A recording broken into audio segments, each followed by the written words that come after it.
Part 3. In the order of Melchizedek. What kind of priest is this? Genesis 4:17-20. Psalms 110:4.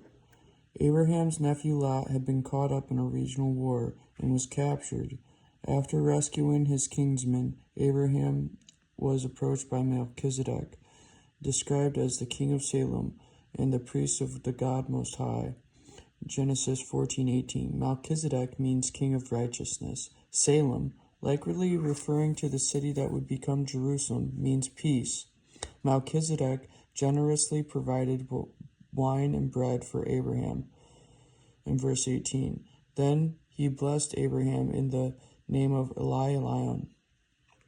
Verse 19 and 20, Abraham gave Melchizedek a tithe, or a tenth of all goods he had recovered. Verse 20.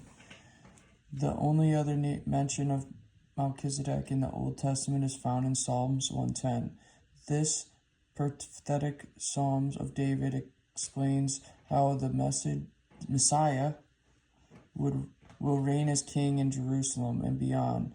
And in verse 4, God himself makes a vow that he will be a priest forever in the order of Melchizedek.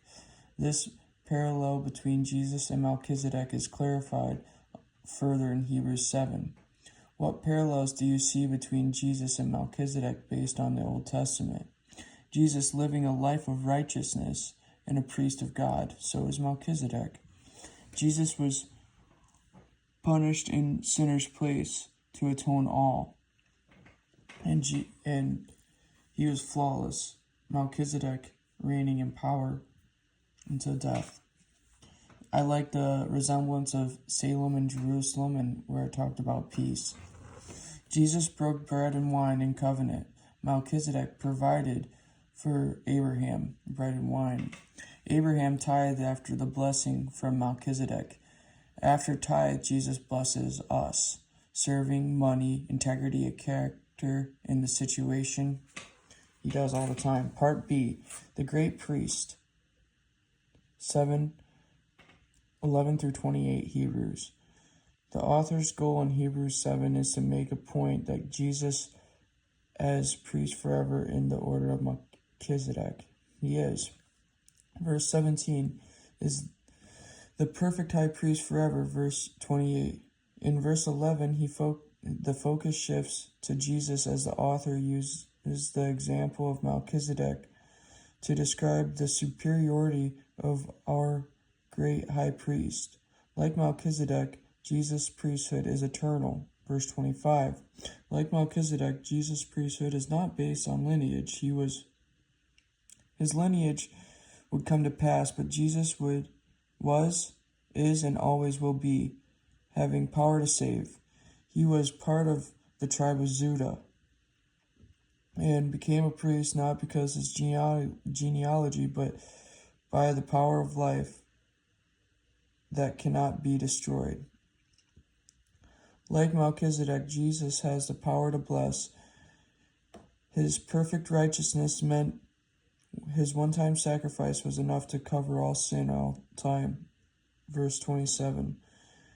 As the fulfillment of the Abrahamic covenant, Jesus would bless the entire world. Genesis 12:3 and Romans 5:18 and 19.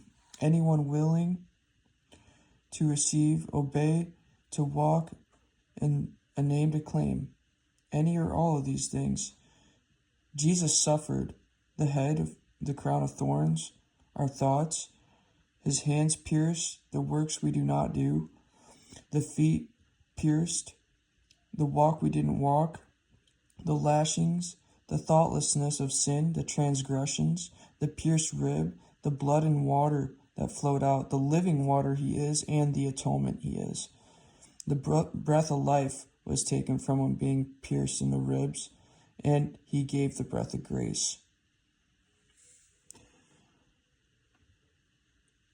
What makes Jesus uniquely qualified to be our high priest? The timeless relevance of his word. He is the way, the truth, and the life. Holds all knowledge and wisdom to come. took unwilling punishment, filled the circle of all the symbolic covenants with Abraham and Isaac, and then Abraham walking not through the parted carcasses, but Jesus meeting him, and several more. Being in the tribe of Judah, the lineage is significant. From the Old Testament, the way and the realization that nobody could walk perfect, but having a heart on fire, and Jesus living the way he did, grace, mercy, and love covering all. All those things make him qualified. What is God saying to us? Jesus alone could counteract the curse of sin. He alone is the promised victor who crushed the enemy, the promised king who ushered in peace, and the promised priest who became once and for all the sacrifice for sin. God has proven himself faithful and powerful to keep his promises. Now it's our integrity, right? To follow in his footsteps. He beat it for us. We just got to be humble enough to learn it. May we never allow our trust in him to waver as we have put our faith in Jesus. Amen. Who is able to save those who come to God? Hebrews 7:25. Living it out. Pray that God will renew the joy of your salvation and help you pass the joy along to others. To show others he is great in all that he does. I'm so thankful for his many promises and blessings on my life. Romans 8:28. He works all things out for the good of those called according to his purpose. He really does. It's about our effort and our time and our willingness to be in unity with his Spirit. We can be hot or we can be cold for Jesus, but the important part is that we are for Jesus. We are laborers and we love our families. So to share this word with him and to share the promises we know is so important. Thank you all.